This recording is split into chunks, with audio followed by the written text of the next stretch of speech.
En partenariat avec la Fondation Marie-Esther, le FIRCA, Fonds interprofessionnel pour la recherche et le conseil agricole, a permis à 25 femmes de 3 groupements issus des localités d'Aboudé-Bois-Vincent, de Kwadio-Bakro et Aboudé-Kwassikro de la sous-préfecture d'Aboudé de bénéficier d'une formation portant sur le thème de l'autonomisation des femmes et l'entrepreneuriat agricole. C'était les jeudis 16 et vendredi 17 août 2018 à Aboudé-Bois-Vincent, village situé à environ 45 km du département d'Agboville.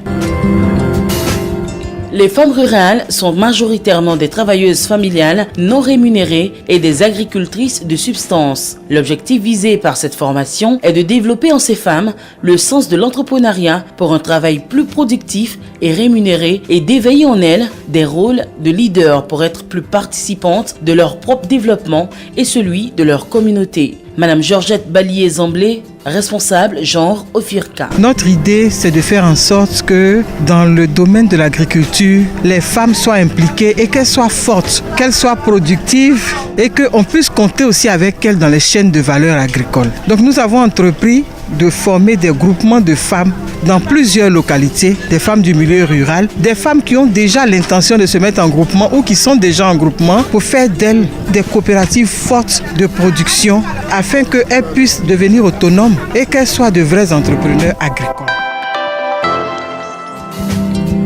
Parti sur la base du projet de parc à bois de bouture de manioc en cours, initié par la Fondation Marie-Esther avec ses groupements de femmes, Madame Gogua, la formatrice, a su d'une part approfondir leurs connaissances sur le fonctionnement d'une coopérative, les mécanismes de financement, les droits de la femme et les notions de leadership et d'autre part provoquer un sursaut chez ces femmes qui ont compris les enjeux d'une coopérative et la nécessité de prendre leur destin en main pour sortir de la dépendance et de la précarité. Suivons ensemble les réactions de quelques participantes au sortir des 2 jours de formation.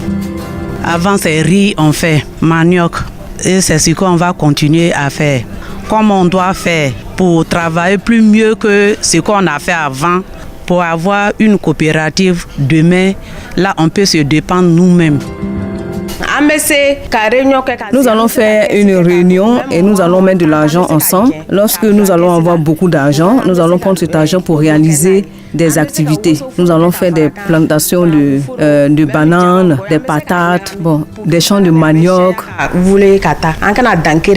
Ces impressions sont également partagées par le chef du village Aïbé Yao et M. Akbar, directeur de l'école d'Aboudé-Bois-Vincent, qui voit en cette formation une opportunité de cohésion sociale et de développement de coopératives dans la dite localité, indispensable à l'épanouissement et à l'autonomisation de ces femmes. De nos jours, il faut se mettre en coopérative pour avoir des appuis. Ces femmes font leurs travaux individuellement.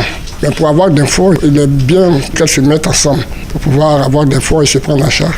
Elles doivent former un bureau, avoir un règlement intérieur et respecter ce règlement intérieur pour que vraiment ce qu'elles ont appris, elles puissent le mettre vraiment en pratique. Parce que sans la discipline, rien ne va, même s'il y a le courage.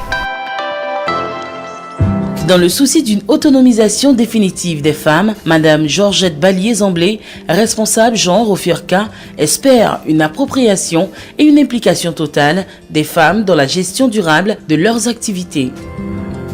Celles qui sont venues d'abord, ce sont celles qui sont volontaires. Il y a une organisation, la Fondation Marie-Esther, qui est venue leur demander pour être plus fortes d'être ensemble. C'est déjà un bon pas. Ensuite, elles ont compris le message, mais c'est maintenant qu'elles décident de se mettre ensemble sans savoir exactement comment faire.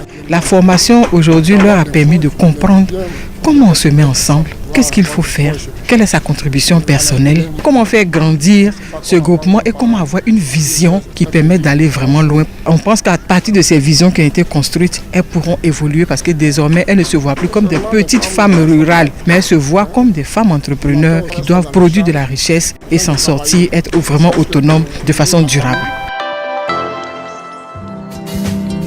Pilier de l'économie agricole ivoirienne, les femmes occupent environ 67% de la main-d'œuvre agricole, selon l'Institut national de la statistique de Côte d'Ivoire. Malheureusement, seuls 8% des femmes ivoiriennes sont membres des coopératives agricoles, alors que ce taux atteint 17% pour les hommes.